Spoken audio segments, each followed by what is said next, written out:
vamos lá, irmãos. Nós estamos estudando às quartas-feiras sobre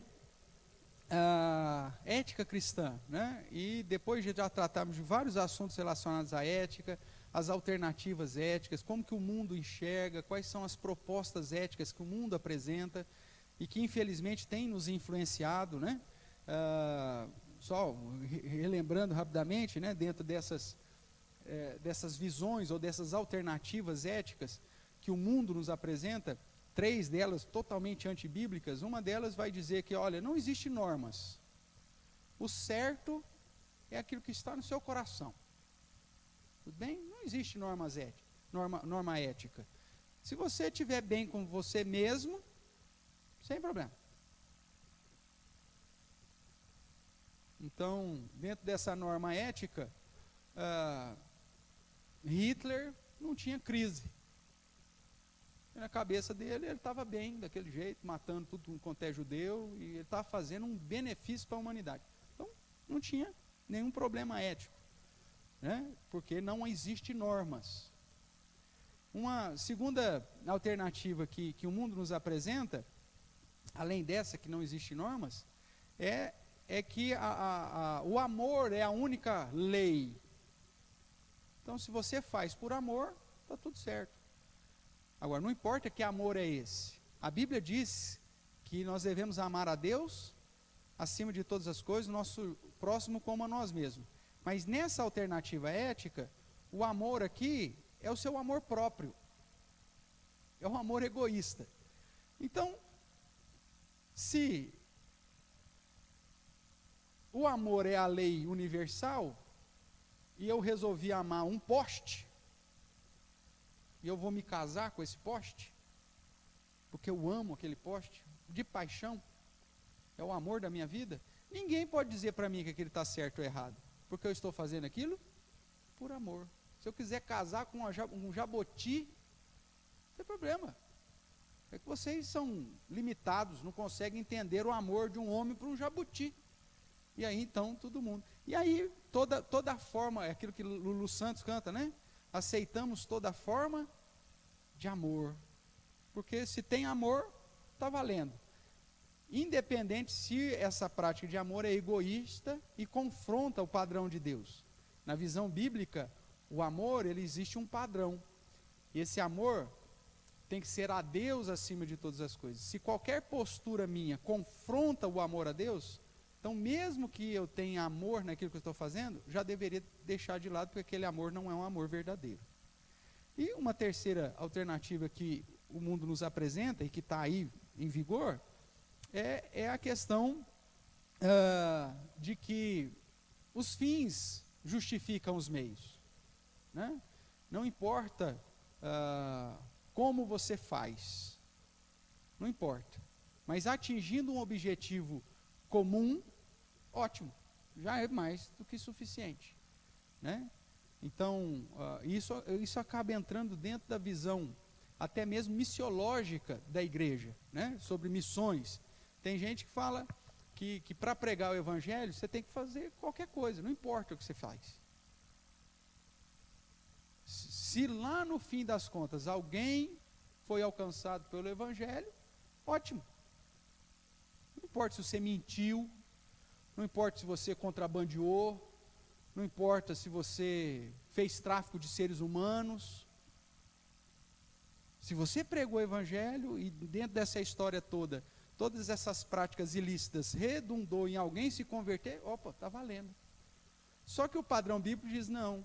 Com Deus, ou você faz todo o processo corretamente, ou aquilo não tem valor. Ou todo o caminho é segundo o padrão de Deus, ou o resultado não tem valor. E aí você tem vários exemplos bíblicos que apontam para isso, né? Que Deus rejeita posturas de personagens bíblicos que tinham até mesmo uma boa intenção, só que como o processo estava errado, Deus rejeita tudo.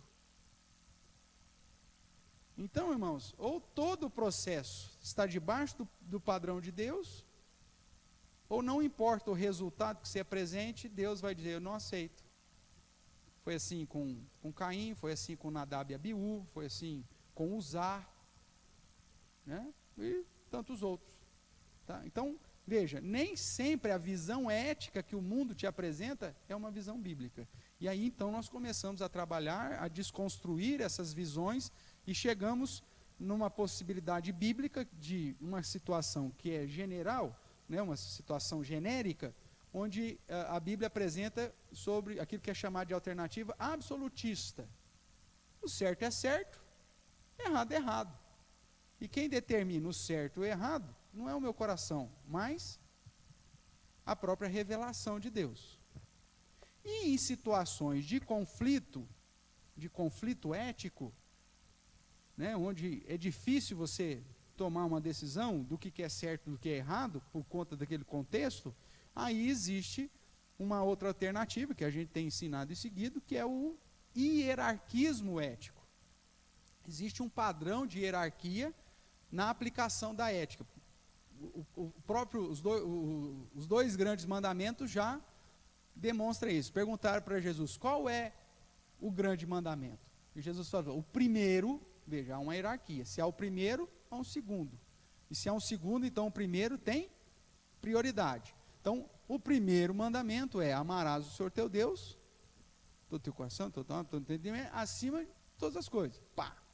O segundo, semelhante a esse, amarás o teu próximo como a ti mesmo. Então veja, o próprio Senhor Jesus estabelecendo uma hierarquia no padrão ético. Então, existem situações em que haverá um conflito ético. Exemplo, né? Você tem uma mãe grávida, e que porventura, diante de uma situação, chega o médico e diz assim, ó, só dá para salvar uma. Ou a mãe ou a criança.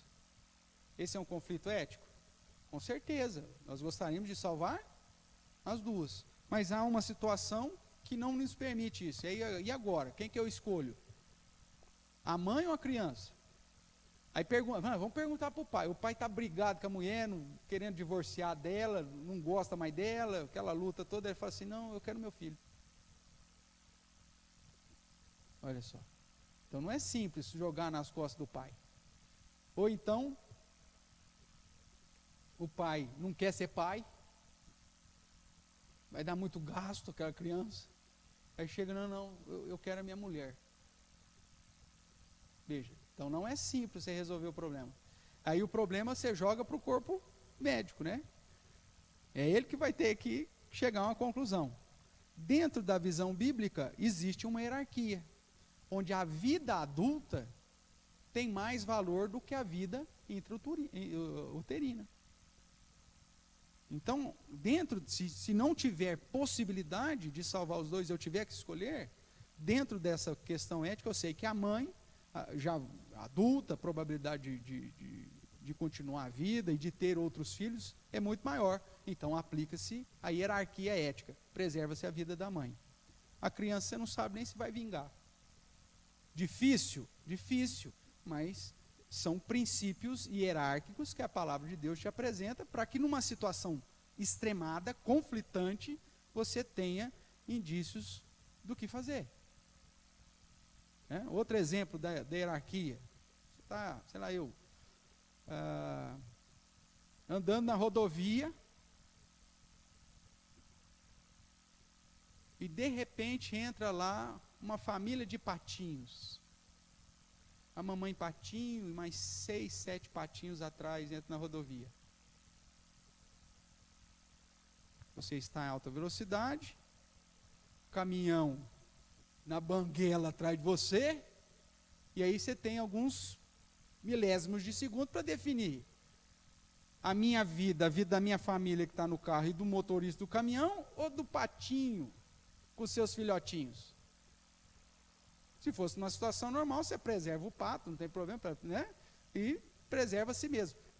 Mas numa situação, ou você freia e põe todo mundo em risco, ou faz um pato no final de semana assado.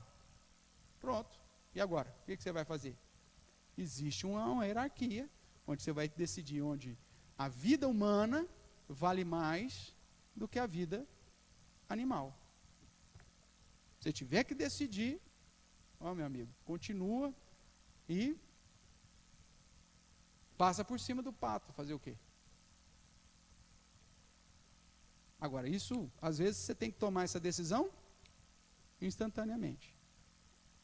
E aí você vai agora se culpar, porque, meu Deus, mas tem um pato. Não, dentro daquela realidade, o que podia ser feito era o que foi feito. Hierarquismo. Tudo bem? Relembramos isso?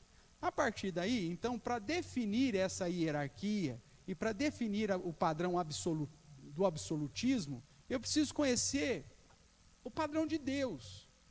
O que Deus estabelece como critérios? E a partir do conhecimento desses critérios, então, como que eu vou trabalhar para estabelecer a minha hierarquia? Aí nós já vimos no primeiro mandamento, eu convido você a abrir lá em Êxodo, capítulo 20, que além de ele apresentar aí um prefácio, né, para os chamados 10 mandamentos, que aponta para o fato de que esse é um padrão que foi dado por Deus, o Deus que liberta, ou seja, é um padrão para gerar liberdade ao homem. Nós vimos que o primeiro mandamento, está aí no verso 3, vamos ler, né, de 1 a 6, que é o que a gente já trabalhou. Ele vai dizer assim, Êxodo capítulo 20, então falou Deus, não foi Moisés, não foi nenhum outro rei, não foi nenhum estado, não foi nenhuma outra realidade, mas o próprio Deus. Então falou Deus todas essas palavras. Eu sou o Senhor, teu Deus, que te tirei da terra do Egito, da casa da servidão. O Deus que te livrou, o Deus que te libertou. Portanto, esse padrão é um padrão de liberdade. Todos os homens têm o direito de serem livres. Esse é o foco, mesmo dentro do contexto do Antigo Testamento. Aí o primeiro mandamento que ele apresenta está no verso 3. Não terás outros deuses diante de mim. E aí nós já estudamos que esse, portanto, é um padrão absoluto. Deus é o único digno de todo louvor, de toda adoração, Ele é o único Deus, é o grande soberano, e que, portanto, a vontade desse Deus e o senhorio desse Deus sobre a minha vida preserva e estabelece todas as minhas decisões éticas. Em qualquer o senhorio e a soberania do nosso, né? Você resolve aí qualquer situação na vida. Eu sempre dou esse exemplo, né? Porque esse exemplo, por enquanto, não tem problema nenhum você dar, porque é uma questão de trabalho, né? Nas questões pessoais, muitas vezes você fala e o pessoal já leva para o outro lado, hoje em dia é complicado. Mas vamos pegar aí a situação de trabalho. Você está procurando emprego, vai lá como que chama lá, o posto de atendimento ao trabalhador, do PAT. Você vai lá no PAT, levar meu currículo, põe a pastinha debaixo do braço, chega lá. Aí os caras lá pegam lá o seu currículo, pela sua competência, sua experiência, não sei o que, ele falou assim, ó, tem 2 vagas para você. 2 vagas. De gerência. Você fala, meu Deus, é agora. Sou cristão, orei tanto por isso, Deus vai me dar um cargo de gerência, vou ganhar muito bem, que bom. Aí ele fala, só que é uma casa de show stripper, né? Das panteras cor-de-rosa, ok? Então você tem que trabalhar de segunda a segunda, né? E no bom português aí, gerenciando uma casa que vai, no mínimo, fomentar a promiscuidade, a prostituição, a imoralidade, a sexualidade, a sensualidade e por aí. Aí você é cristão, você fala, meu Deus do céu, e agora? 10 salários mínimos, fora comissão. E o outro emprego é gerenciar um ferro velho.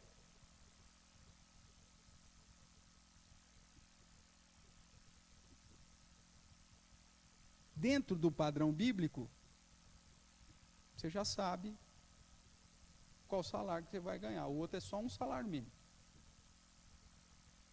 Mas você já tem a resposta que você precisa. Pelo padrão ético.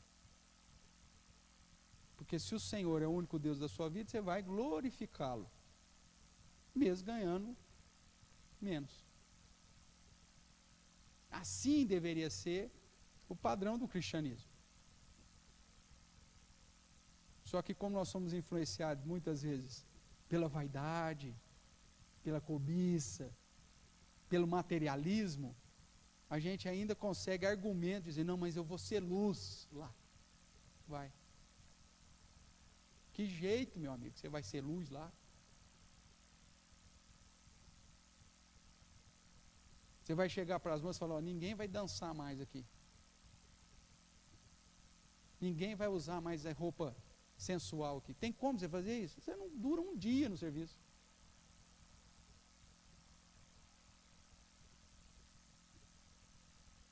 Ao invés de strip, nós vamos fazer outra coisa. Vamos, sei lá, eu fazer uma apresentação de um coral gospel aqui. Meu amigo, você não dura uma hora no emprego. Não tem jeito. A não ser que você despreze todos os seus princípios de crenças e aí, então, rejeite a sua própria fé e o seu próprio Deus. Tudo bem? Então, veja, se você conhece o padrão de Deus, isso já vai te auxiliar nas decisões de conflitos. Mesmo que essa decisão, humanamente falando, gere algumas dificuldades. Segundo mandamento, verso 4, que é o que nós temos estudado aí. Então, segundo mandamento, não farás para ti imagem de escultura, nem semelhança alguma do que há em cima nos céus, nem embaixo na terra, nem nas águas debaixo da terra. Não as adorarás, nem lhes darás culto, porque eu sou o Senhor teu Deus, Deus zeloso, que visito a iniquidade dos pais nos filhos, até a terceira e quarta geração daqueles que me aborrecem, e faço misericórdia até 1000 gerações daqueles que me amam e guardam os meus mandamentos. Então nós paramos aqui, né? Deixa eu já colocar aqui no padrão do slide que nós já trabalhamos. Já vimos quais os pecados proibidos, as posturas exigidas. E aí nós chegamos, já tratamos de alguns pontos importantes, e aqui vamos relembrar para fazer a nossa transição, uma vez que na quarta passada nós tivemos o culto, né, de ações de graça, então já faz 2 semanas que estudamos, para que os irmãos possam se sintonizar aí. Alguns questionamentos, né, que trata aí do segundo mandamento, se Deus então proíbe fazer imagens de esculturas, por que ele mandou construir a Arca da Aliança com 2 querubins, e depois, em outro momento, ele mandou construir uma serpente de bronze para servir de foco para que o povo de Israel recebesse a cura? Por que Deus mandou fazer essas esculturas? E aí nós vimos os textos, e vimos que o padrão bíblico é que não é proibido o fazer esculturas.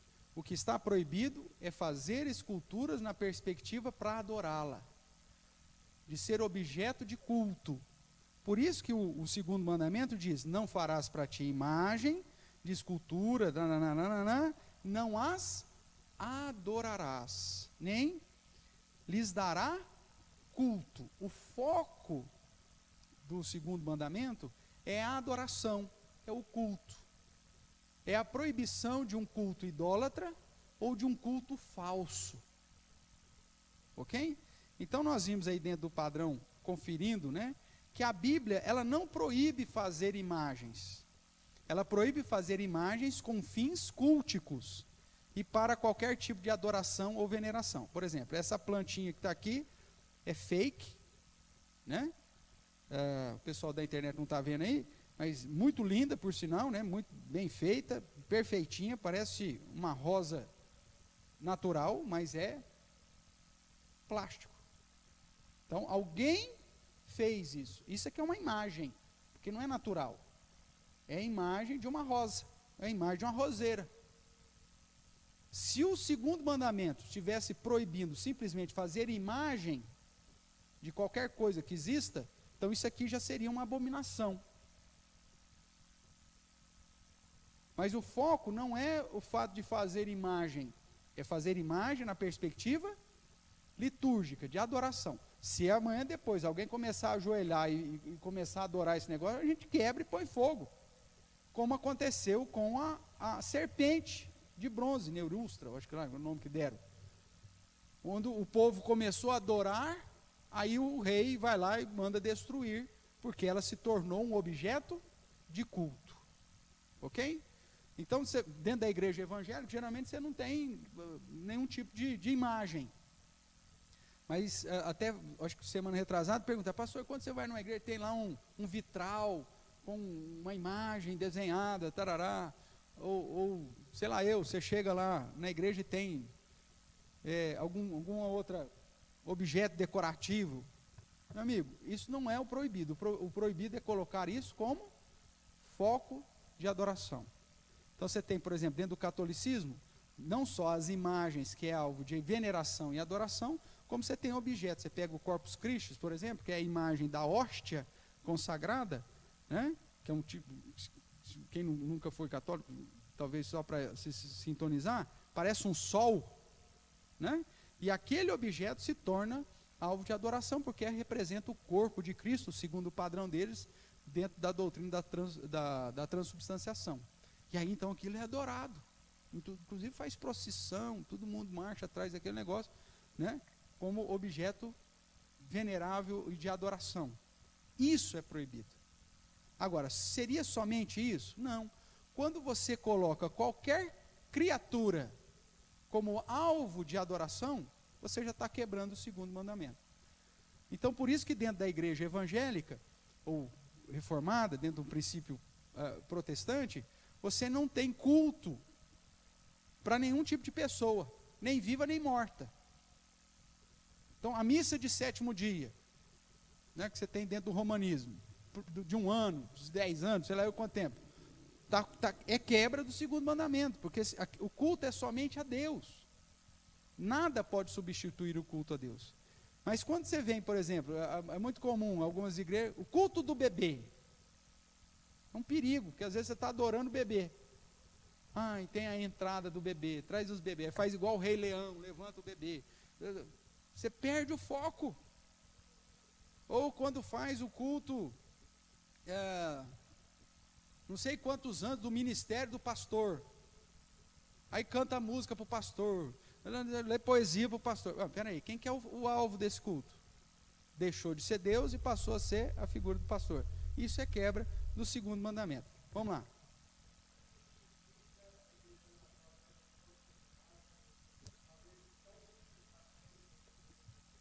Bem, é tradição. Tradição foi agregando, né? E aí entra a ideia, primeiro usa-se como pessoa, não é para adoração. É simplesmente para veneração, como uma foto do seu pai, como uma foto da sua mãe. Sinal da cruz, adorando, se prostrando e tudo mais, né? Então, faz parte desse sincretismo religioso que foi sendo agregado dentro da Igreja Católica a partir do momento que o Império Romano decidiu que o cristianismo era a religião oficial. Então, quando Constantino determina que o cristianismo passa a ser a religião oficial do Império, todas as outras religiões, para não serem perseguidas pelo Império, como o cristianismo era até então, adequa-se ao padrão cristão. E aí traz toda a bagagem pagã das suas entidades espirituais para dentro da igreja. Então, você tem Éfeso, adorava Afrodite, Diana. Gente, nós precisamos adorar uma entidade feminina dentro da igreja. Afrodite, Diana não era cristã, e aí, o que nós vamos adorar? Vamos adorar então uma entidade feminina do cristianismo, Maria. Pronto, estamos resolvido o problema. Então, é fruto de um sincretismo religioso, que vai, conforme o passar do tempo, sendo agregado. A igreja evangélica, existe a massa, a igreja reformada sempre se reformando. Em que sentido? De olhar para as escrituras com constância, porque senão a gente também tem essa tendência de ir agregando elementos no culto. Que vê por aí. Hoje o culto antropocêntrico, colocando o homem no centro, é tirando Deus da adoração e colocando o homem como adoração. Você é importante, você é os olhos de Deus, você é o foco, você é isso, né? E que tem inclusive sátiras em relação a isso, né? Chega o visitante, para o culto tudo, porque vamos agradecer o visitante, pega o visitante no colo, com a bandinha, bandeira, né? Vamos cantar, irmãos, cantamos, vamos adorar o visitante. Visitante, seja bem-vindo. Vai lá, banda, não sei o quê, solta rojão. Por quê? O foco da adoração não é mais a Deus, mas é agradar aquele que entra na igreja. Isso é quebra do segundo mandamento. Ah, mas eu não estou fazendo imagem. Não, mas eu estou colocando alguém no lugar da adoração. E isso está embutido, então, dentro do segundo mandamento. Tudo bem até aí? Então, voltando aqui, a Bíblia não proíbe fazer imagens. O próprio Deus estabeleceu para se fazer, que se fizesse imagem. A própria Arca da Aliança é um exemplo disso. Era feito e na tampa dela tinha o quê? 2 querubins, né, com as asas e tudo mais. Porém, aquilo não era alvo de adoração. Então, aí, irmãos, nós chegamos para responder. Então, por quê?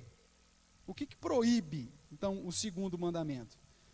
Não farás imagens associado com não adorarás.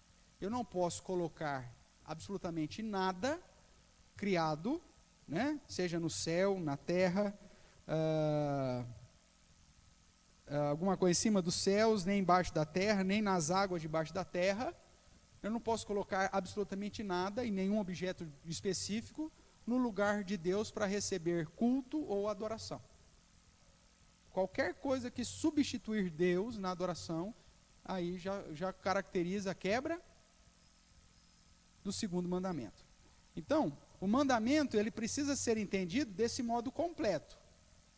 O fazer de imagens e o adorar a tal imagem.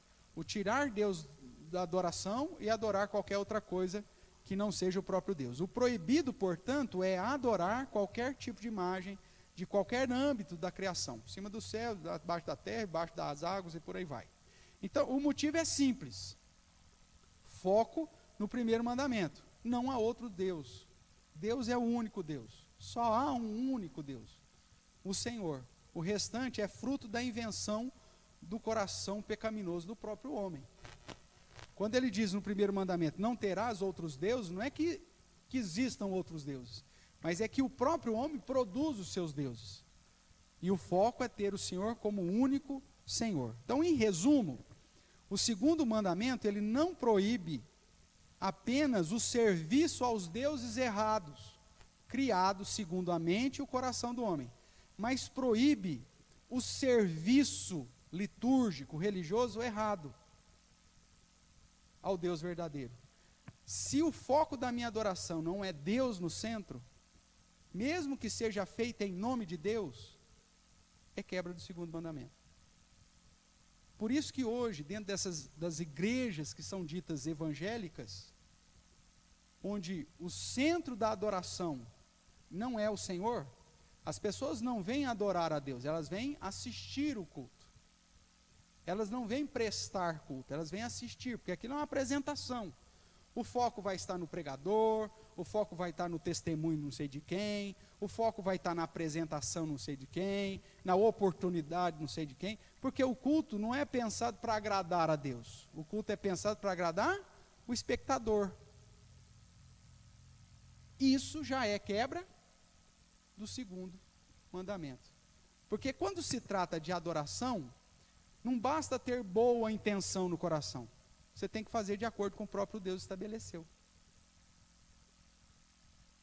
Foi assim com Nadab e Abiú, né? Apresentaram um fogo estranho que Deus não havia ordenado. E aí a gente volta lá naquele ponto importante do princípio regulador do culto. Pastor, como que eu sei que o meu culto é um culto verdadeiro? Dentro da igreja protestante reformada, eu não posso dizer igreja presbiteriana, porque cada igreja presbiteriana assume uma postura, mas deveria ser o padrão da igreja presbiteriana do Brasil. O princípio regulador é o seguinte: eu só vou colocar no culto elementos que Deus ordena que esteja. Aquilo que Deus fala, não fala nem que sim, nem que não, eu não coloco. Por quê? Para não correr o risco de colocar algo que Deus não mandou. Nas outras igrejas, como funciona? Se Deus não falou nem que sim, nem que não, então vamos colocar. Exemplo, tem na Bíblia dizendo assim, não coloque coreografia no culto. Tem alguma proibição específica? Aquele monte de mulher dançando aqui, ou aqueles homens cheios de colã dançando aqui, tem alguma proibição isso? Não, não tem. Não coloque homem de colã dançando no culto. Você tem uma proibição específica disso? Não, não tem. Então, na cabeça dessas pessoas, se não tem uma proibição, então coloca. Só que o padrão bíblico não é se não tem uma proibição. A pergunta certa é, Deus ordena? Deus mandou? Deus disse, vesti os homens de colã e coloque sobre o altar para dançarem na minha presença. Existe uma ordenança explícita para que se faça isso? Não, não tem. Então, qual que é o padrão correto bíblico? Não faça. Pastor, a Bíblia diz, não use velas. Tem uma proibição explícita para não usar velas no culto? Não, não tem uma proibição. Então se não proíbe, vamos colocar. Mesmo porque tinha um menorá lá no tabernáculo, ou no templo, que é o candelabro, então tinha fogo. Então se não tem uma proibição, vamos colocar. Não é essa a postura. A postura é, Deus exige colocar velas na igreja? Não, não tem nenhum lugar que Deus exige, e acendei vela diante de mim, de dia e de noite. Não, você não tem nenhuma ordenação. Então se não tem uma ordenação, não coloca. Só coloca aquilo que Deus mandou. Deus mandou a gente fazer oração?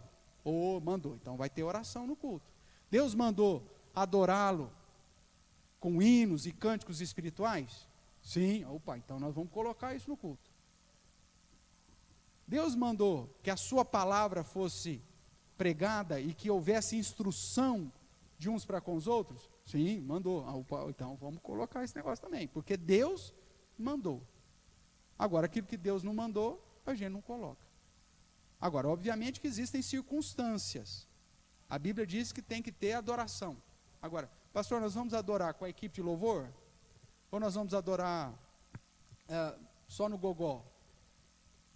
Vai ter violão? Vai ter teclado? Ou não? Não. Aí chama-se circunstância de culto. Tem gente que pega lá o Salmo 150 e coloca como algo determinante. Se aquilo fosse ordem para o culto, então não poderia ter nenhum culto na face da terra sem aqueles instrumentos. Nós teríamos que ter harpa, teríamos que ter símbolos, teríamos que ter todos aqueles instrumentos, alaúde, todos aqueles instrumentos que está escrito lá. Aquilo não está falando de elementos para o culto. Ali está falando que na sua vida, em várias situações e contextos da sua vida, você tem que louvar a Deus. Tanto no templo quanto no firmamento, ou seja, debaixo do céu. Ali não é um ensinamento, o Salmo 150 não pode ser visto como um ensinamento de determinação de elementos culticos. Mesmo porque se assim fosse, então todo ser que respira, louve ao Senhor. Traga cachorro, gato, periquito, papagaio, galinha, hipopótamo, o que você tiver, pode trazer. Já pensou? Respira, traz para louvar o Senhor. É nisso que ele está ensinando? Não. Porque ali não está tratando de culto, mas está tratando de glorificar a Deus em todas as situações da vida, sob o firmamento e até mesmo na adoração. Vamos lá para a gente fechar esse slide aqui. Abra a sua Bíblia em Deuteronômio capítulo 4.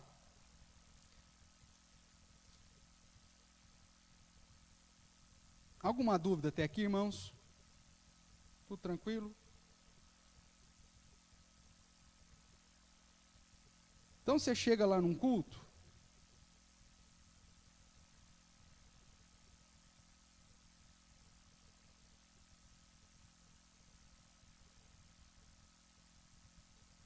que o foco não é a adoração a Deus, mas é o engrandecimento do homem. Pastor, o que eu faço? Olha, sinceridade, meu amigo, levanta e vai embora. Você chega numa igreja onde a adoração não é focada teocentricamente falando, ou seja, Deus no centro, levanta e vai embora. porque aquele culto não é o culto que Deus aceita. E ele diz isso em vários momentos das Escrituras. Se a centralidade das Escrituras não estiver no culto, o cara lê, só dança, canta, coreografia, oportunidade, vai embora. Você está perdendo tempo. Ai, pastor, mas falou tanto ao meu coração. Meu amigo, você vai num show qualquer de motivacional e o cara vai falar o seu coração. Isso não significa nada que a ação do Espírito Santo está ali. Ai, pastor, mas eu chorei tanto. Meu amigo, eu conheço um monte de velhinha que vai no show do Roberto Carlos e quase morre desidratada. E nem por isso o Espírito Santo está lá. O emocionalismo não significa nada. O foco é a obediência. Ok? Não siga por emoção. O culto é um culto racional. É assim que o padrão da palavra de Deus apresenta. Porque você pode ir em algumas apresentações artísticas que vai te emocionar muito mais do que você imagina. E nem por isso aquilo vem de Deus. Às vezes você assiste um filme, esse filme te emociona ao ponto de fazer você até soluçar. Aí significa que lá é Deus falando comigo? Não, meu amigo. Foi produzido todo um sistema para mexer com as suas emoções. E às vezes você chega na igreja, a palavra é dura, não vai mexer com a sua emoção, mas vai pelo menos te conduzir a mudar o seu modo de pensar, e o Espírito Santo vai agir de alguma forma na sua vida. Não paute o culto, agradável ou desagradável, pelas suas emoções. Porque se assim o fizer, você vai estar escravo do seu emocionalismo. Eu fui lá para ver sinais, prodígios e maravilhas. A própria palavra de Deus diz, olha, toma cuidado com isso. É operação do erro. É segunda eficácia de Satanás. O que nós temos que fazer agora é sermos fiéis à verdade. O próprio Senhor Jesus olha para Tomé e diz, bem-aventurados que não viram nada e creram. Porque a nossa fé não está naquilo que nós vemos, mas naquilo que nós sabemos. Por isso João vai dizer, essas coisas foram escritas para que você creia que Jesus é o Cristo, o Messias, o Filho de Deus, o Salvador. Esse é o foco. Abriu lá, Deuteronômio capítulo 4, verso 18. Vou ler aqui um pouquinho antes,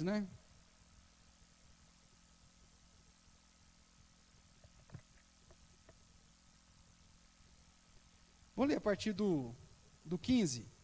Guardai, como está aí previsto, Deuteronômio 4, 15. Guardai, pois, cuidadosamente a vossa alma, pois aparência nenhuma vistes no dia em que o Senhor vosso Deus vos falou em Horebe, no meio do fogo, para que não vos corrompais e vos façais alguma imagem esculpida na forma de ídolo, semelhança de homem ou de mulher, semelhança de algum animal que há na terra, semelhança de algum volátil que voa pelos céus, semelhança de algum animal que rasteja sobre a terra, semelhança de algum peixe que há nas águas debaixo da terra.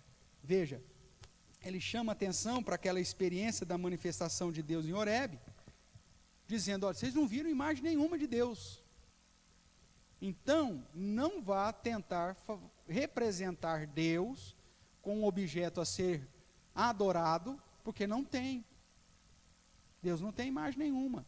Ou como Jesus diz, em João 4, Deus é Espírito. E importa que os seus adoradores o adorem em espírito e em verdade. Não é nem no templo de Jerusalém, nem no monte em Samaria. E Deus procura os verdadeiros adoradores. Adoradores que o adoram segundo o padrão que ele estabelece. E não segundo o padrão que o homem, na sua criatividade, tenta estabelecer. Tudo bem até aqui, irmãos? Então veja, o segundo mandamento, ele está focando a adoração. Seja através de imagens construídas para fins culticos ou qualquer outra substituição da adoração ao invés de Deus. Se você vai ao culto para assistir o culto, para se satisfazer, você já está colocando você como ídolo.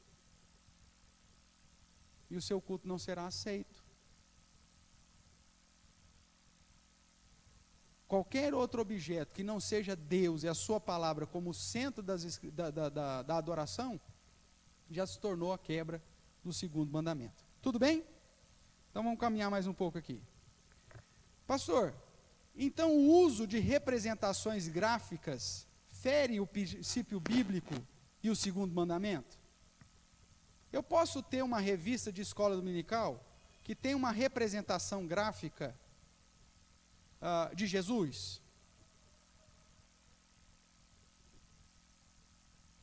Sim ou não? Sim. O problema é a adoração. Se eu faço uma representação gráfica de Jesus, seja na escultura, seja numa pintura, porque você vai para a igreja romana, você tem a escultura. Você vai para a igreja ortodoxa, você tem a pintura. Seja a pintura ou a escultura de Jesus e coloca ali como elemento a receber culto, isso é proibido. Agora, se eu estou dentro de uma representação, num estudo bíblico, apresentando para criança ou para adulto a representação de Jesus, ou com fins didáticos, para ensino, eu não estou quebrando o segundo mandamento. Agora, se aquilo se transformar num objeto cultico, aí sim. Então veja, a representação gráfica não fere o princípio bíblico e nem o segundo mandamento. Quando você vai para as escrituras, você vai ver Deus fazendo o querubim, mandando fazer o querubim lá na Arca da Aliança, bordar anjos em todas as cortinas do tabernáculo.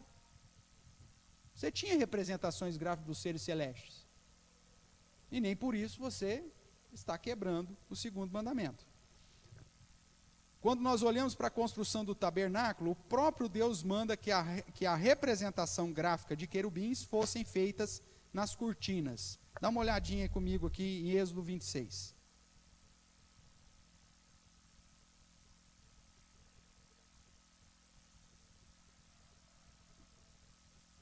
Êxodo capítulo 26. O verso 1.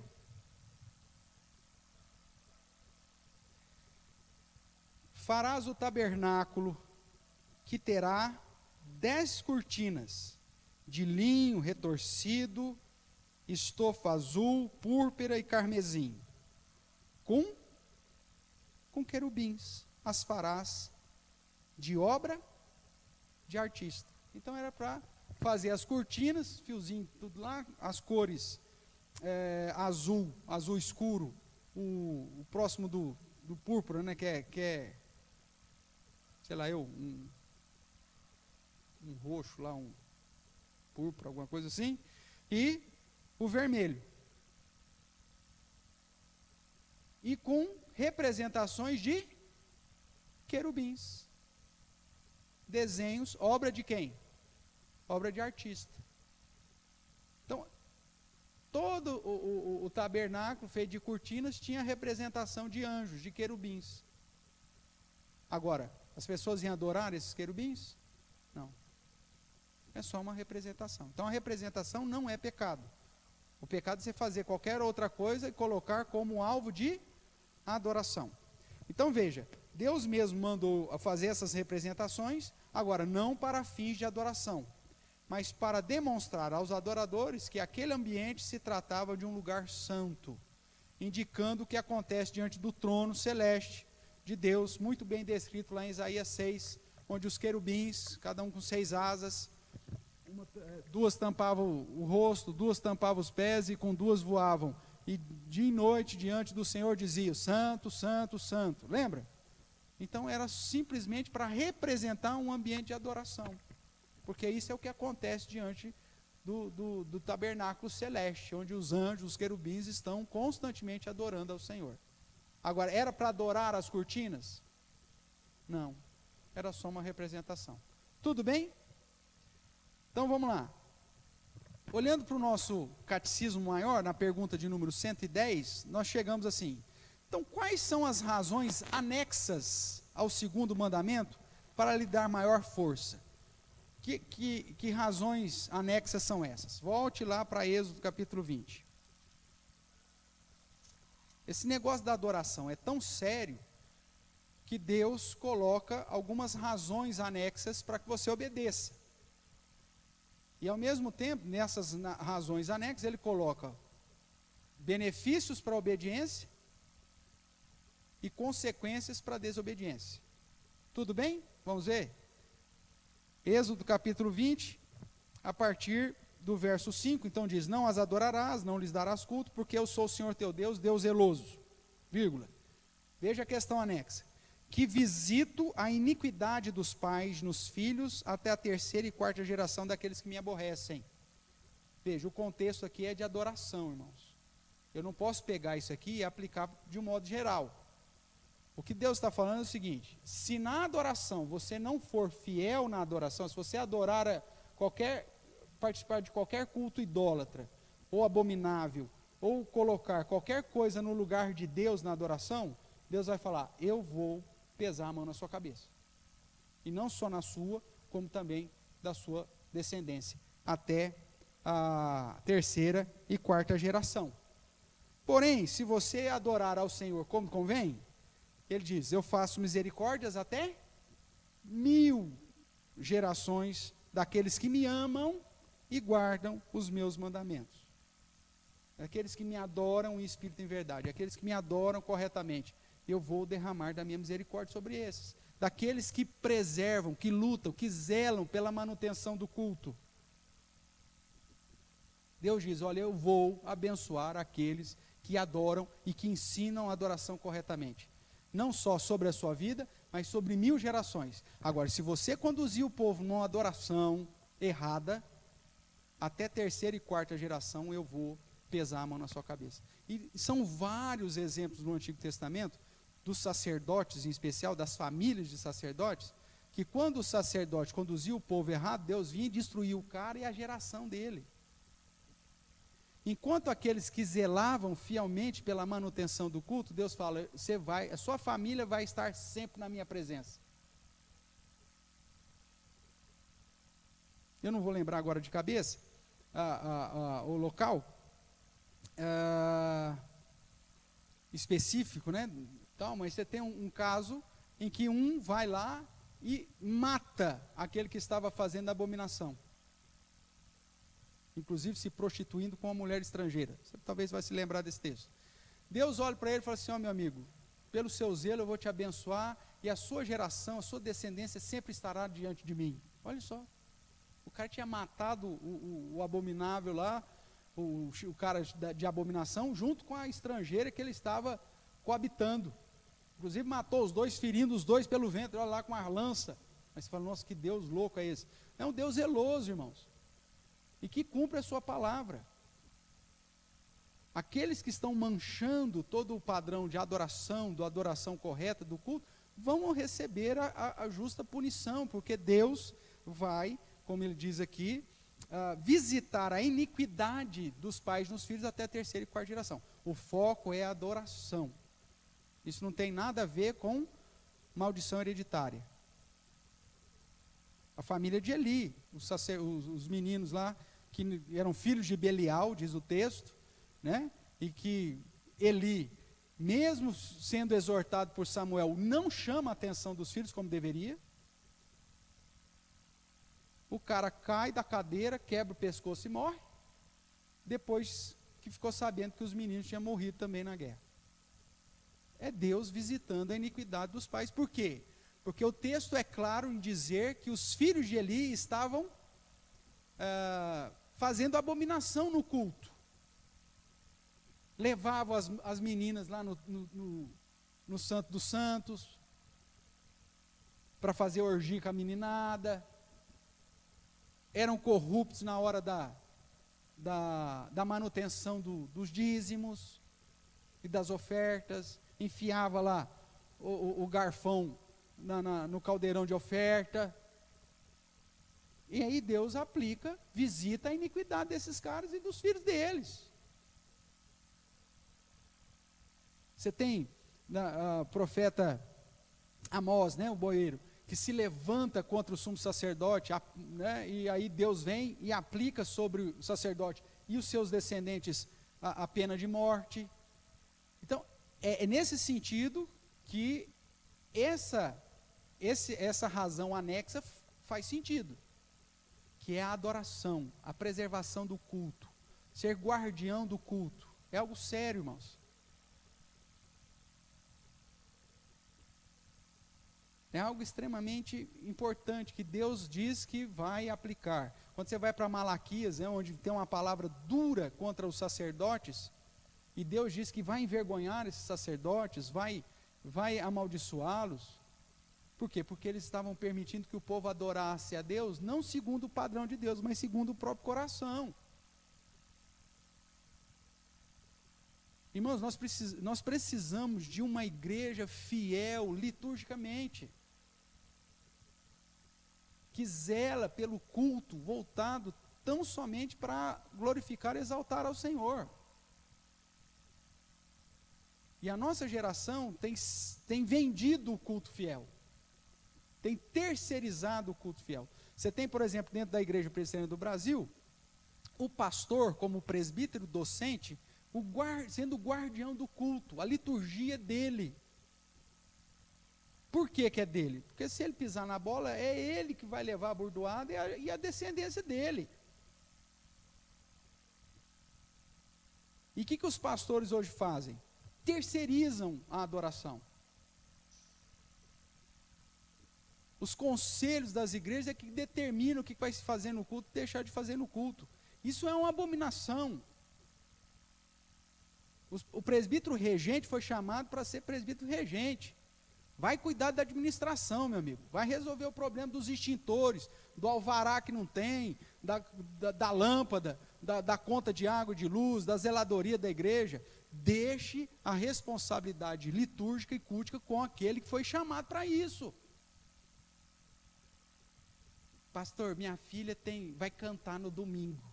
Não, meu amigo, sua filha não vai cantar no domingo. Vai cantar na escola dominical, lá na classinha. Vai cantar, sei lá, no sarau que nós vamos ter no final do ano.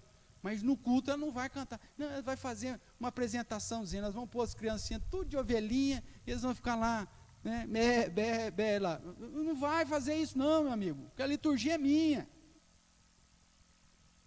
Aí quando você defende a prática litúrgica pautado num padrão ético, de moral, que o próprio Deus estabeleceu, o cara vem e te persegue.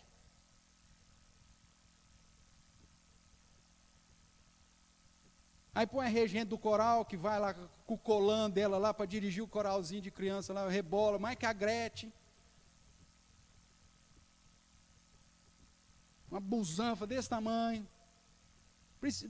É culto, cara. É culto. E tem que se preservar esse culto. Não é para se aparecer. Você quer cantar. Meu amigo, canta. Na hora que for cantar, todo mundo você canta. Não tem problema. Não é show aqui. Não é programa de talentos aqui. Não é Raul Gil aqui. Não é bolinha, chacrinha, com chacrete dançando aqui. É culto. E se eu não preservo, Deus vai me visitar. E não só a mim, mas a minha descendência. Pastor, mas é tão gostoso. Nós vamos nas outras igrejas. Nossa, o culto é tão gostoso. A gente, não, é uma maravilha. Deus vai visitar. Porque Ele diz que vai visitar. Aqueles que não preservam o culto a Ele, Deus vai visitar. Aí depois você não sabe, pastor, minha família está toda destruída, saiu tudo da igreja. Claro, nunca foram num culto a Deus. Na verdade, iam no culto de si mesmo, e para si mesmo. Nunca foram apresentar um culto a Deus. Nunca foram ensinados a adorar ao Senhor. Tanto é que as igrejas vivem de evento.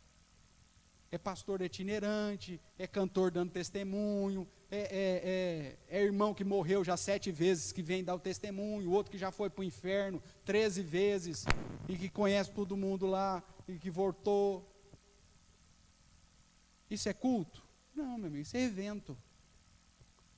E os pastores, para encher a igreja, vendem isso. Se o pastor chega para o cara e fala, você não vai cantar, meu amigo, é culto, você não vai cantar não, nós vamos cantar de modo congregacional. Você não volta mais nesta igreja. É responsabilidade do pastor. Ele é o guardião do culto. E como seu pastor, ele está preservando inclusive a sua própria vida. Quando ele diz que você tem que adorar a Deus no padrão que Deus estabeleceu, não naquilo que você gosta, não naquilo que você quer. A gente vê hoje, hoje tem cada culto, meu amigo, que um show do Tiririca é mais zeloso do que os cultos que estão se apresentando por aí.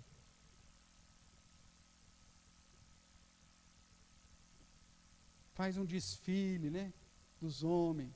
Tem agora uma zinguia dançarina nesses cultos por aí. Os caras parecem uma tripa seca de galinha que a gente usa para pescar. Aí entra que a zinguia, marchando, dançando, rodopiando no culto. E eu, aleluia, aleluia. Para com isso, cara.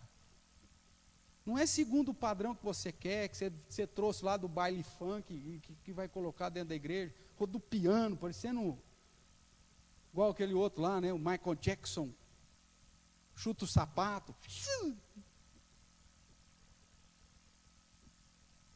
Isso é culto, cara, isso não é culto, isso é palhaçada.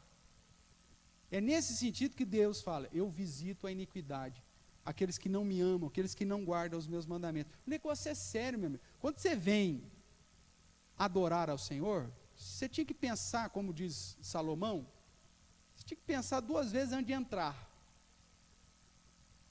E se entrou, você tem que pensar agora 10 vezes antes de fazer algum voto. Você não está vindo numa casa de show, num teatro, em qualquer outra situação. Nós estamos vindo na presença do Deus Todo-Poderoso, que na sua graça nos deu a liberdade de nos achegarmos a Ele em adoração. E aí eu preciso tomar cuidado como eu me chego diante de Deus em adoração.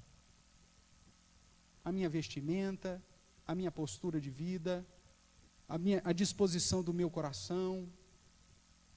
Não posso fazer isso de qualquer jeito. Porque o Senhor diz que vai visitar a iniquidade e ao mesmo tempo fazer misericórdia daqueles que amam e guardam os seus mandamentos. Então, quais são essas razões? As razões anexas, irmãos, para o segundo mandamento, para lhe dar maior força, segundo o Catecismo Maior, contidas nessas palavras: porque eu sou o Senhor teu Deus, o Deus forte e zeloso, que vinga a iniquidade dos pais nos filhos até a 3ª e 4ª geração daqueles que me aborrecem, e que usa de misericórdia até 1000 gerações com aqueles que me amam e guardam os meus preceitos. Então, essas razões anexas, aqui uma tradução um pouco diferente daquela que nós temos, mas que aponta para o Deus zeloso, né, são, primeiro, mostrar, além da soberania de Deus sobre nós e o seu direito de propriedade, nós não estamos aqui para fazer aquilo que agrada o nosso coração, mas para adorar segundo o padrão que Ele estabeleceu.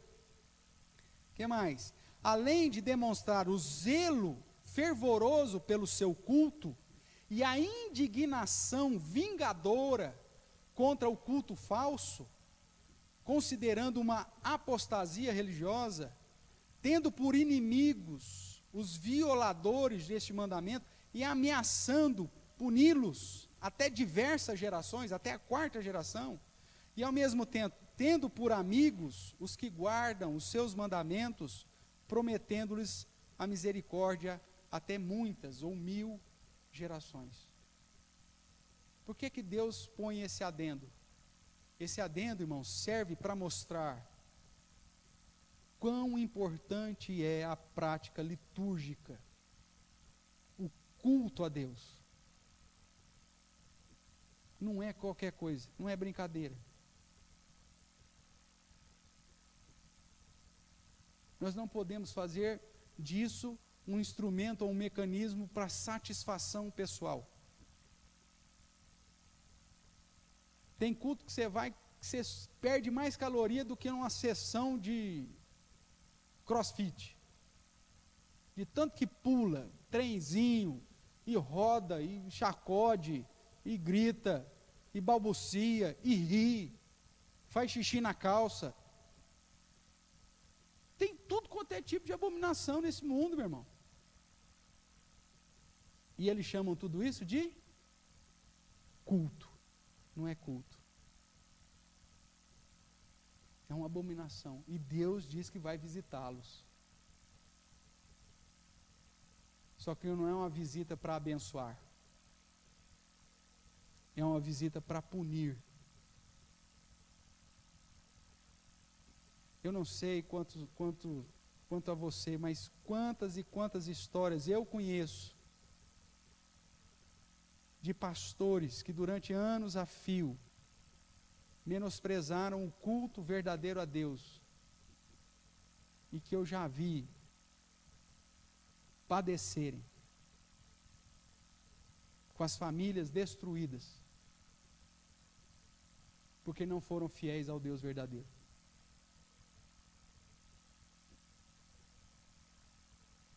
Pastores que vendem o culto para agradar as pessoas e agradar as famílias da igreja. Pessoas que na pura vaidade querem se aparecer e querem ser mais adoradas do que o próprio Deus. E que Deus, no cumprimento fiel das suas promessas, aplica a visita da iniquidade sobre esse povo.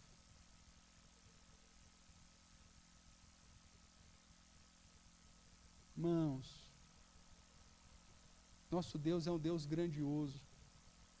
Não dá para brincar com Ele. Principalmente quando há uma prescrição explícita, claríssima, do que deve fazer e do que não deve. A Bíblia não nos proíbe, por exemplo, festejar. Nós vamos ter agora no próximo dia 22 o nosso sarau de Natal. Pastor, vai ter culto? Não. O culto vai ser no domingo, normal. É um momento de confraternizar, de festejar, de dar risada, de ver o fulano se apresentando, o outro plantando bananeira, o outro, sei lá, eu tocando a música que ele ensaiou o ano inteiro. Pronto, a Bíblia não nos proíbe quanto a isso. Só que a Bíblia me proíbe fazer disso elementos do culto. Porque aí o culto passa a ser falso. Pastor, minha família é malabarista, nós vamos fazer uma pirâmide humana no sarau. Pô, meu amigo faz, só não cai e não quebra a cabeça, mas pode fazer. E nós vamos dar risada, vamos festejar, vamos nos alegrar, não tem problema nenhum.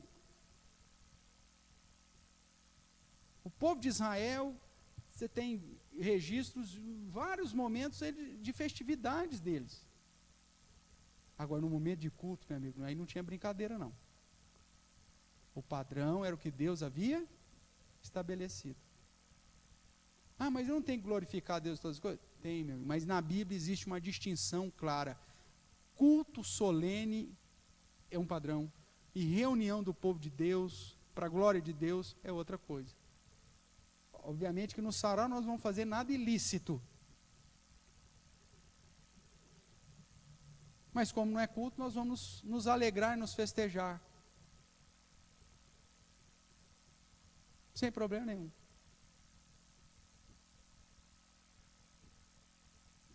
Pastor, nós podemos, eu já vi alguns igrejas, né? Pastor, nós podemos, tem lá aquele artista lá que tem o xaropinho, é um pastor, né? E ele vai de igreja em igreja e leva o xaropinho. Não tem problema nenhum, faz um programa lá que o cara vai apresentar o xaropinho lá, o show dele lá, não tem problema nenhum. Bom, sábado que vem nós vamos ter uma reunião aí, e nós vamos apresentar aí o xarope e o xaropinho. Tudo bem, cara. Pastor, nós queremos trazer como que chama lá o menino lá, comediante lá? O Jonathan Neme. Vamos trazer o Jonathan Neme, vai fazer aí uma noite aí para risada, para todo mundo dar risada aí, tarará. Tudo bem. Agora o problema é que os caras trazem isso e colocam no culto. Aí esse culto se torna abominável, porque quebrou o padrão das Sagradas Escrituras. Estou conseguindo ser claro aqui, irmãos? Acho que mais claro que isso, só se desenhar, né? Mas estou conseguindo. E você consegue perceber que o padrão do culto que está sendo feito por aí é um padrão totalmente contrário àquilo que a palavra de Deus quer? Esse é o grande problema da nossa geração. Então, quando nós vemos aí Êxodo 20, como nós já lemos, né? E você tem vários outros textos que nos apontam para isso. Vamos dar uma olhadinha em alguns deles aqui, pelo menos? Vamos aproveitar que estamos em Êxodo. Vamos em Êxodo 34, verso 13 e 14.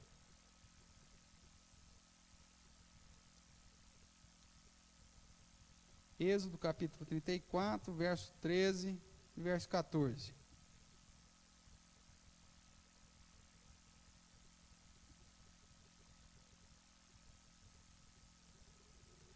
Aqui ele está ordenando derribar todo tipo de objeto de adoração, né? Verso 13 diz: mas derribareis os seus altares, para não fazer aliança com os povos da terra, né?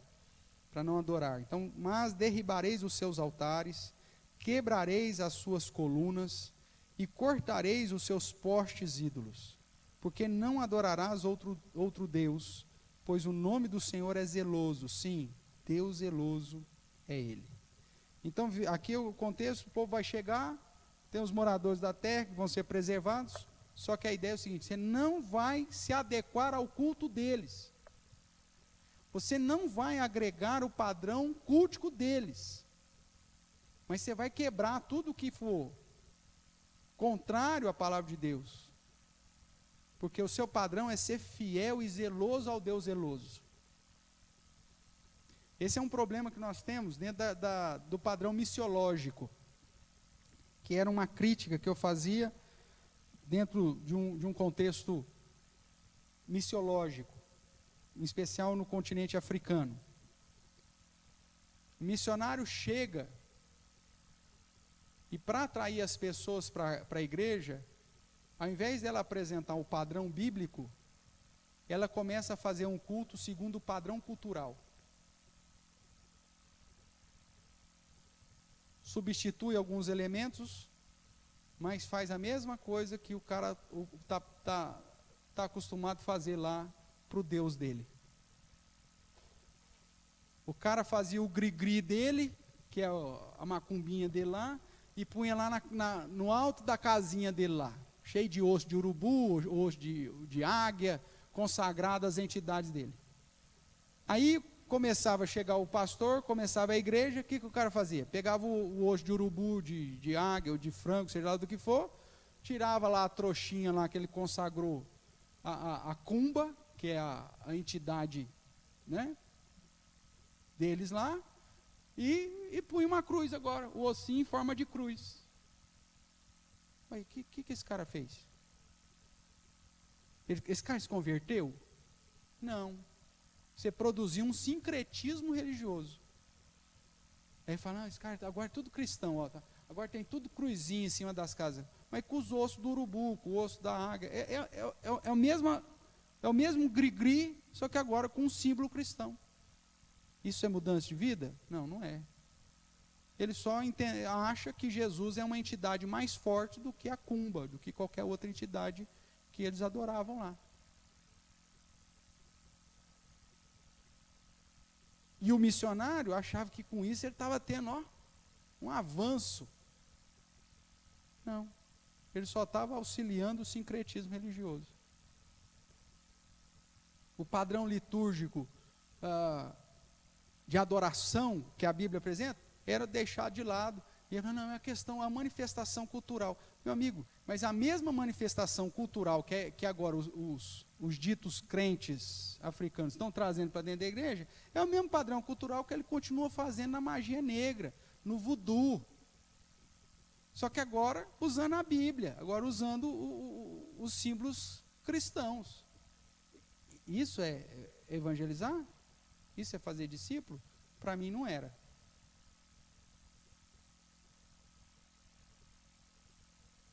É lógico que lá dentro do contexto, pastor, o senhor usava terno e gravata lá? Não, não usava.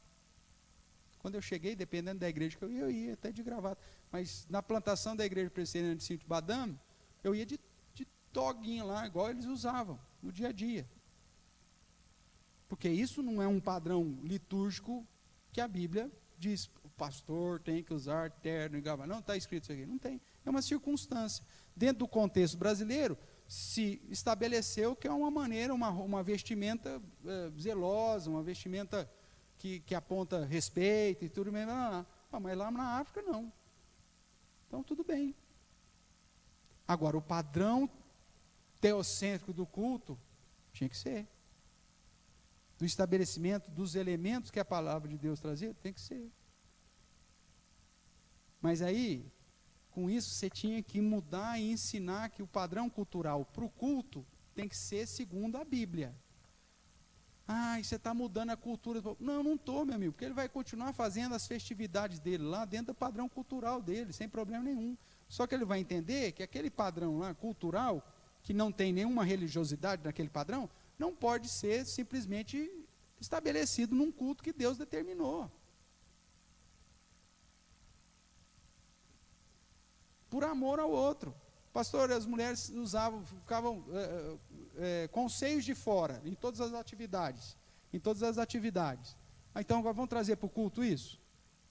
É cultural, pastor. Não, meu amigo, você tem que estabelecer o padrão de diferenciação do culto. Vamos lá.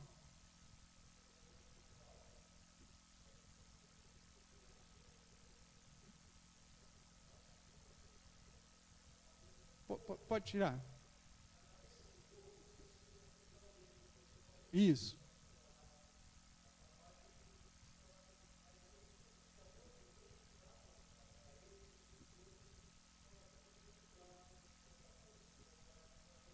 Sim.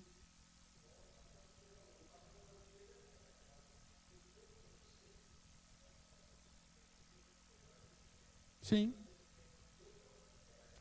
Claro, claro. O padrão, por exemplo, de vestimenta bíblica é modéstia. Sim.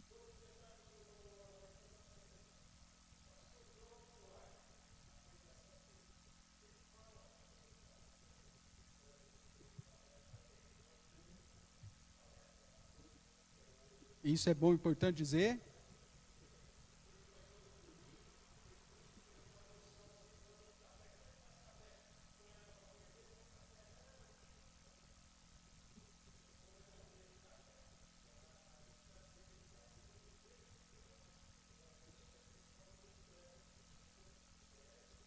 Claro, veja, é essa diferenciação que nós precisamos entender que existe. E que o culto, ele tem que estar reservado de um zelo para com o padrão de Deus. Agora, se me impede de ter uma palestra que eu conduza de um modo mais leve, né, na brincadeira, para que as pessoas didaticamente compreendam aquilo que eu... Não, nada impede isso. Agora, se eu trago isso para um padrão cultico, aí eu já estou mudando aquilo que Deus quer que eu faça. E aí ele vai me visitar, se eu fizer um negócio desse. E aí o negócio vai ficar complicado do meu lado. Então veja, irmãos, mesmo quando você está num contexto cultural diferente, nem mesmo esse contexto cultural diferente te permite adaptar o culto àquela realidade cultural. A cultura tem que se amoldar ao padrão bíblico. Agora, com isso, você não está destruindo a cultura. Ele vai continuar tendo a prática cultural dele do mesmo jeito. No dia a dia dele. Ele vai continuar comendo do mesmo jeito, ele vai continuar dormindo do mesmo jeito, ele vai continuar trabalhando do mesmo jeito. A questão cultural dele está. Agora, no culto, ele tem que se adaptar ao padrão bíblico. É assim que o evangelho tem que ser anunciado. Seja lá em Marte ou aqui em Araraquara. Não importa o lugar que você for pregar o evangelho. Tudo bem? Tranquilo? Então, ótimo. Vamos caminhar mais um pouquinho aí, nesses minutinhos que nos faltam. Quando o segundo mandamento fala sobre maldição e bênção, sobre as gerações, trata do quê? Trata de maldição hereditária? Nós já falamos, né, no início, que não. O foco tem que ser entendido sobre a fidelidade e a preservação do zelo litúrgico. É uma maldição específica para aquele que não cuida do culto. Quem não tem o zelo com o culto, que muda e faz um culto falso, esse vai receber. Agora, não se trata daquilo que dentro da teologia da prosperidade é ensinado de maldição hereditária. Mesmo porque nós vimos que, biblicamente falando, não existe isso. Deus vai cobrar a cada um do seu próprio pecado. A salvação individual e a aplicação do juízo em relação ao meu pecado é individual. Ah, eu pequei, qualquer pecado aí. Ah, então agora meu filho vai colher as consequências do meu pecado? Não, o pecado é meu. Agora, é lógico que dependendo do meu pecado, vai trazer consequências, não maldição hereditária, mas consequências. Vamos imaginar que eu sou alcoólatra e viciado em jogo. Aí eu vou ir para uma dessas casas aí que nós temos por aí, de jogatina, os caras enchem o caneco lá, eu fico meio grogue e aposto tudo que eu tenho e perco. Minha casa, meu carro, meu cachorro, tudo. Aí tem problema. Vou ter que pagar. Os meus filhos, esposa e os parentes falam, não, mas não fui eu que joguei. Os caras falam, o problema é seu, mas ele jogou. Então vai ter uma consequência, eles vão perder tudo. E você pode ir em qualquer lugar que é isso que vai acontecer. Mesmo se é uma situação lícita, você vai lá e coloca como penhor a sua casa, e você não consegue quitar o contrato que você fez com o banco vai. Lógico que tem uma lei que preserva a sua casa, né? Não vou entrar no mérito. Mas imagine, você tem lá 10 casas, e aí por conta desse negócio você vai perder 9. Só vão deixar uma casa para sua família não ficar no relento. Aí o filho chega diante do juiz e fala assim, mas foi meu pai que fez o empréstimo. Eu não tenho nada a ver com isso. Eu falo, não, meu amigo, é consequência natural. Agora, isso é maldição hereditária? Não, é consequência.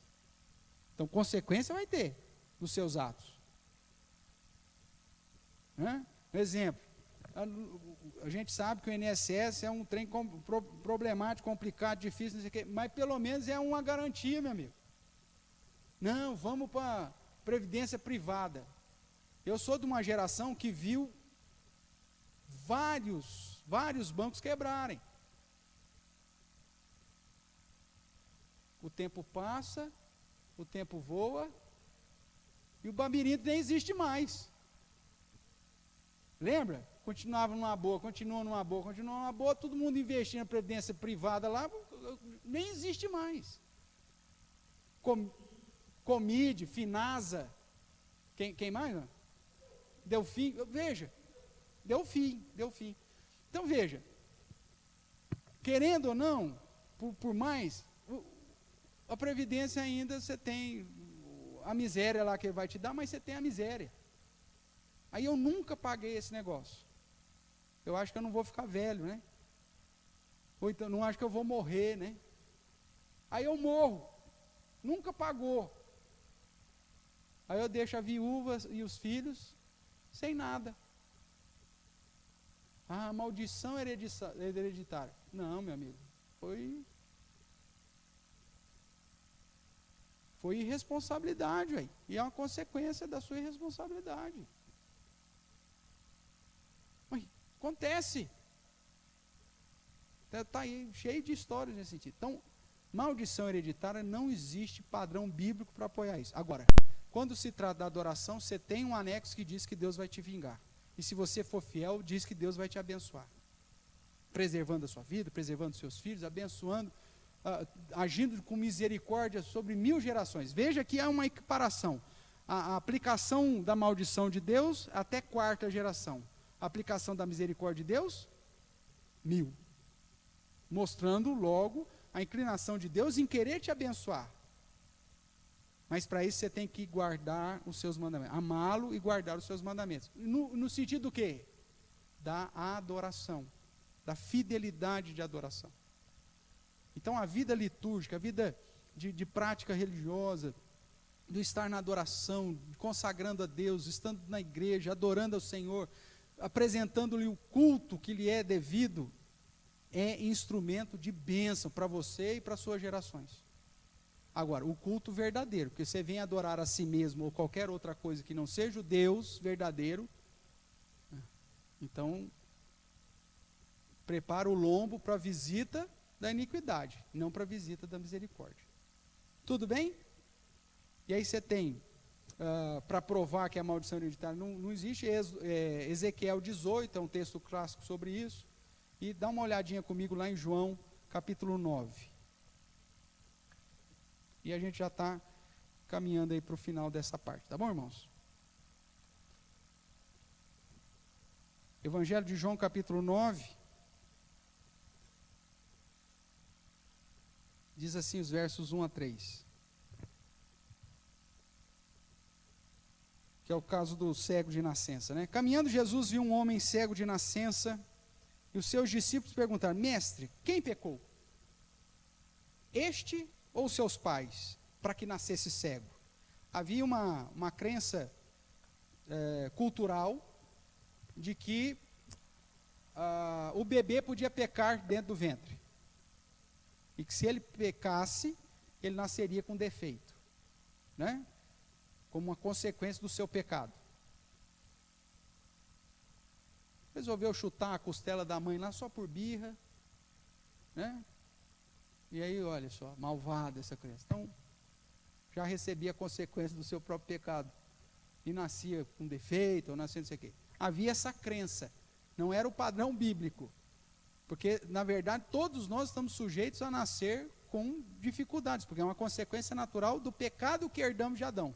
Se nasce tudo bem, meu amigo, a pergunta é, por que nasceu tudo bem? Porque o padrão era nascer tudo estrupiado. Porque todos nós estamos sujeitos a isso. Nós somos filhos de Adão e herdamos as consequências do pecado. Quando isso não acontece, foi a misericórdia de Deus. Tudo bem? Então, dentro da cultura do povo de Israel, a criança podia pecar dentro do útero. E como consequência do seu pecado, ele ia nascer ou cego, ou aleijado, ou com qualquer outro tipo de dificuldade. Por isso eles perguntam: Senhor, quem que pecou? Este, o que nasceu cego, ou seus pais? Aí veja o que Jesus responde, verso 3. Respondeu-lhe Jesus: nem ele pecou, e nem seus pais, mas foi para que se manifestem nele as obras de Deus. Veja, existem situações, que nós já explicamos em outro momento, que pode ser uma consequência natural do pecado herdado de Adão, e não do pecado específico seu ou dos seus pais. E Jesus quebra aqui essa ideia de que o pecado do pai era aplicado dos filhos, né? Então pode ser uma consequência natural, ou para a manifestação da glória de Deus em um determinado momento. Até as nossas debilidades, irmãos, devem glorificar a Deus. Quantas e quantas pessoas nascem com alguma debilidade física, né? E que são instrumentos, inclusive, para alcançar outras pessoas para Deus através do seu testemunho de vida, mesmo com todas aquelas debilidades. Então, Deus tem um propósito em todas as coisas. Agora, não é fruto do pecado dos pais. Agora, existem consequências? Claro. Vamos lá, vamos pegar uma mãe usuária de crack. Engravida, né? E aí o bebê nasce cheio de problemas. Consequência de todas as drogas e todo o padrão de vida, de não dormir corretamente, de não se alimentar corretamente, de não fazer um pré-natal corretamente, de não ter as vitaminas necessárias. Aí nasce as crianças. Tá vendo? É porque a mãe pecou. Não, é uma consequência. Não é maldição hereditária. É uma consequência.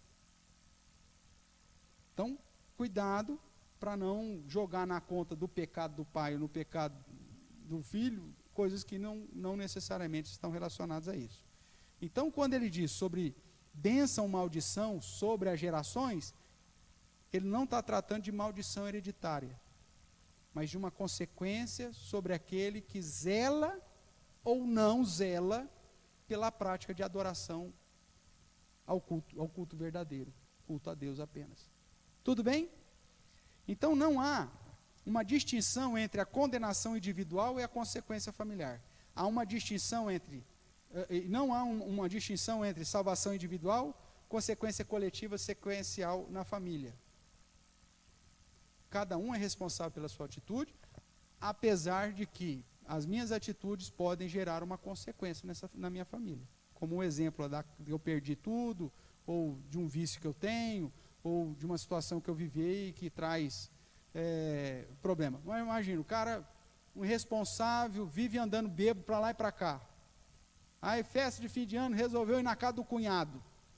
Tomou todas. Aí a mulher, bem, vamos dormir aqui, vamos amanhã para cá. Não, nós vamos embora agora. Aí põe toda a família dentro do carro, 8 pessoas dentro do Fusca, né? E aí resolve ir embora. Vai lá para Taquaral, Taiúva.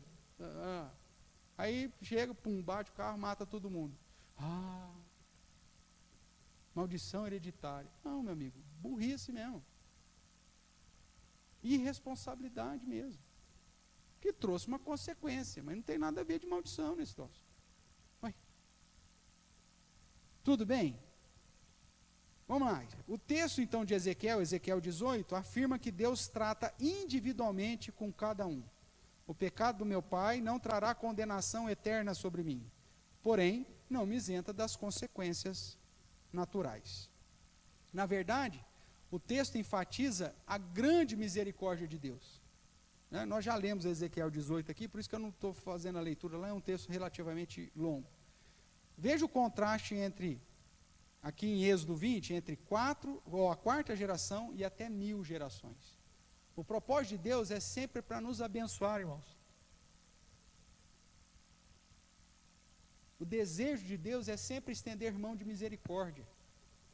Agora, isso não isenta a nossa responsabilidade. Responsabilidade quanto ao quê? A adoração verdadeira. Amar e guardar os mandamentos do Senhor no sentido, olha, se você adorar corretamente ao Senhor, Ele estenderá sobre você da sua misericórdia. Agora, as pessoas da nossa geração têm procurado a igreja para adorar a si.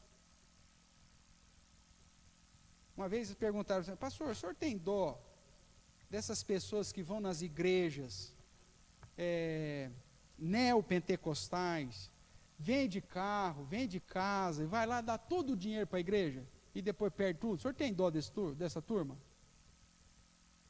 Eu falei, você vai me desculpar, não sei se isso vai te escandalizar, mas não tem dó não. Porque essa pessoa já foi lá com esse propósito. Ela entrou nessa negociata porque ela quis. A Bíblia nunca falou nada disso. E a Bíblia está aí para todo mundo que quiser ver. Ela fez um investimento que estava na cara, que não ia dar certo. Foi tolice da parte dela. Agora, ter dó, eu acho só que a justiça devia prender esses caras que fazem um negócio desse. Porque é estelionato na cara, né? Em nome de Deus. O cara prometer algo que ele não pode cumprir.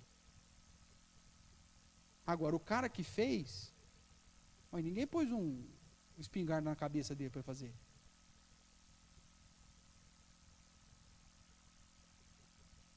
Uns faz com Bitcoin, outros faz na igreja, não sei das quantas.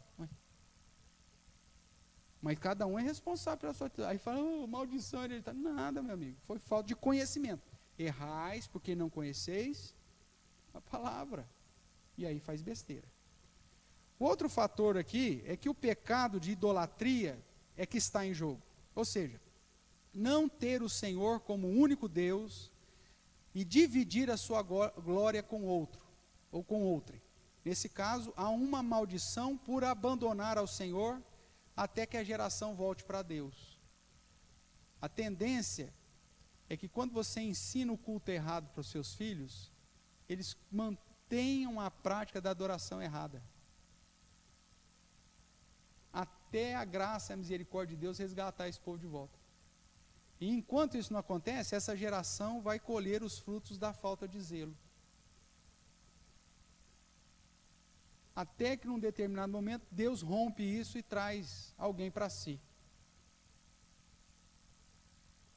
Vou te dar o exemplo da minha família. Nós descobrimos isso não faz muito tempo. O meu trisavô era presbiteriano. É isso, dona Marisa? Meu trisavô era presbiteriano, alemão, veio da Alemanha em 1800 e alguma coisa. 1890? 1870. Veio, protestante, presbiteriano. Inclusive, a igreja presbiteriana de Jaú começou na casa dele, tem isso, registro histórico. Carlos Lauer, crente. Aí ele teve a geração, quem que é o filho dele? Júlio, já? Júlio Lauer, crente. Acabou indo para a igreja depois batista. Aí, o filho dele, que já é o meu avô, se desviou dos caminhos do Senhor. Nunca mais foi à igreja, nunca mais adorou a Deus. E aí, por um contexto romanista, casou com uma romanista, e aí ensinou a minha mãe o culto segundo o padrão romanista, não segundo as escrituras. E aí nasci eu e eu aprendo o padrão o quê?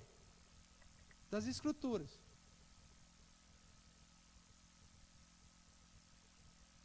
Seria a segunda geração. Deus, na sua graça e misericórdia, talvez pelo trisavô e pelo tataravô, vai lá e me resgata e resgata a minha mãe. E quiçá talvez o meu avô, porque ele ouviu o evangelho, antes de morrer vai saber o que aconteceu. E aí, de repente, eu me descubro presbiteriano de quinta geração. Porque até então eu nem sabia. É Deus preservando a fidelidade desses caras lá. E a sua misericórdia recai sobre a minha vida aqui agora. Porque eu podia muito bem continuar naquilo que eu aprendi quando criança. Num culto idólatra, andando com um santinho amarrado dentro do bolso, com um pingentinho, achando que aquilo que me protegia. Ok? Adorando e servindo a esses outros deuses. Mas a graça de Deus nos alcançou. A misericórdia dele nos alcançou.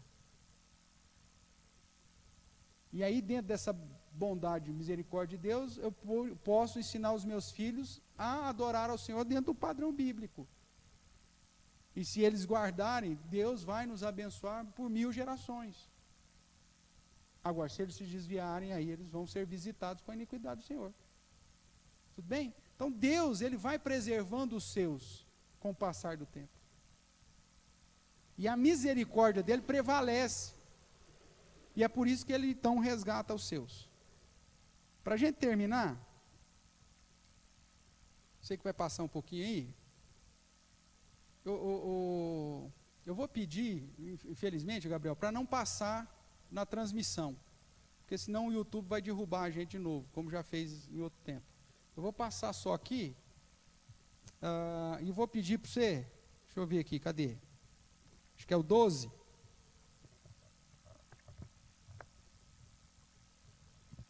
Eu não lembro se está aqui, mas é um vídeo que trata de uma pesquisa que foi feita, é o 12, tá? Por favor, abrir o 12. Aí. Uma pesquisa de Benjamin Warfield, acho que é isso que fala, sobre a descendência de Jonathan Edwards e Max Jukes. Isso aí talvez você já tenha visto, você já passou várias vezes na internet. Tudo começou o seguinte: descobriram um cara assassino, safado, tranqueira. Estava preso. Crimes hediondos. Jukes. Aí foram ver, tinha um irmão dele tão assassino, tranqueiro, miserável quanto ele. Aí foram fazer uma pesquisa, viram que tinha um primo. E aí tinha um tio. E aí esse sociólogo falou assim: oh, rapaz, uma família inteira de tranqueira. Vou fazer uma pesquisa. E fez uma pesquisa sobre esses parentes e tal, e chegou nesse cara chamado Max Jukes, um ateu, que que teve lá não sei quantos descendentes. Estudou a descendência desse cara e chegou a uma conclusão. A partir daí, alguém, esse Benjamin aí, falou, teve uma ideia, vamos ver um contemporâneo desse cara, que ao invés de ser ateu, era crente. Vamos ver como que foi a descendência desse cara. E aí, então, começou a pesquisar o Jonathan Edwards, um avivalista, calvinista, pregador do evangelho. E aí chegou lá a um número de não sei quantos descendentes. E aí começou a comparar. Eu vou colocar esse vídeo e eu vou tentar falando aqui, porque às vezes a narração não vai ficar legal, é até para o pessoal, mesmo que não vai assistir lá, você mantém aí no slide 18, e eu vou tentar falar aqui a sequência. Vamos ver se ele abre. Não abriu.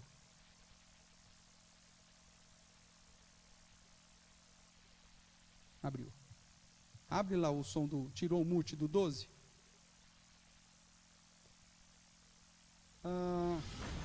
Esse Al Sanders, então, catalogou 567 descendentes de Max Jukes, um ateu contemporâneo de Jonathan Edwards, que era pastor e teólogo. E ele fez o mesmo com 1.394 descendentes de Jonathan Edwards. As diferenças são impressionantes. Veja, Max Jukes, o ateu, viveu uma vida ímpia e casou-se com uma moça igualmente ímpia. E dentre as pessoas que resultaram dessa união, 310 morreram como indigentes, 150 criminosos, 7 se tornaram assassinos, 100 foram alcoólatras e mais da metade das mulheres eram prostitutas. 567 desses descendentes custaram aos cofres públicos mais de 1 bilhão. Contemporâneo de Max Jukes, nós temos Jonathan Edwards. Viveu na mesma época, se casou com uma moça crente. Foi feita uma investigação de 1.394 descendentes conhecidos deles. 15 se tornaram diretores de faculdade, 65 professores de nível superior, 3 senadores dos Estados Unidos, 30 juízes, 100 advogados, 60 médicos, 75 oficiais do Exército, da Marinha Americana, 100 foram missionários, 60 autores de renome, 1 foi vice-presidente, 80 se tornaram funcionários públicos, 295 tiveram níveis de escolaridade superior, e nenhum dos seus descendentes gastou 1 centavo do Estado americano. Só pagou tributos e trouxe benefício. Nesse estudo, você vê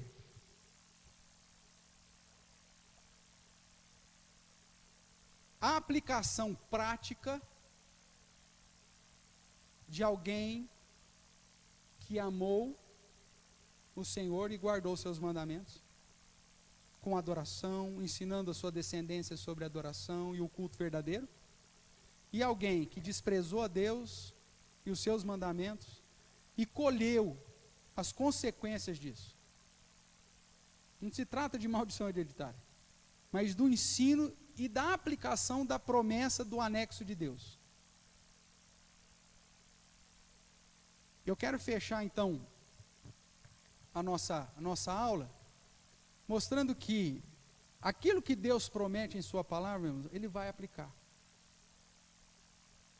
E se Deus reveste o culto a Ele com tamanha seriedade, a gente deveria levar isso em conta. E temos um exemplo palpável de um estudo sociológico que aponta para isso. Você quer que a misericórdia de Deus seja derramada sobre a sua vida e sobre a sua família? Zele pelo culto bíblico. Cultue ao Senhor segundo o padrão que Ele estabeleceu na sua Escritura. Então, para finalizar, como podemos satisfazer o segundo mandamento? Resumidamente, podemos dizer que, adorando a Deus em espírito e em verdade, segundo a mediação do nosso sumo sacerdote Jesus Cristo, com verdadeira demonstração de fé, de modo racional, com toda reverência, santidade e respeito, em todas as coisas, em todos os lugares e situações, apresentando o culto segundo o padrão que o próprio Deus estabeleceu. E a misericórdia do Senhor será derramada sobre a sua vida até 1000 gerações.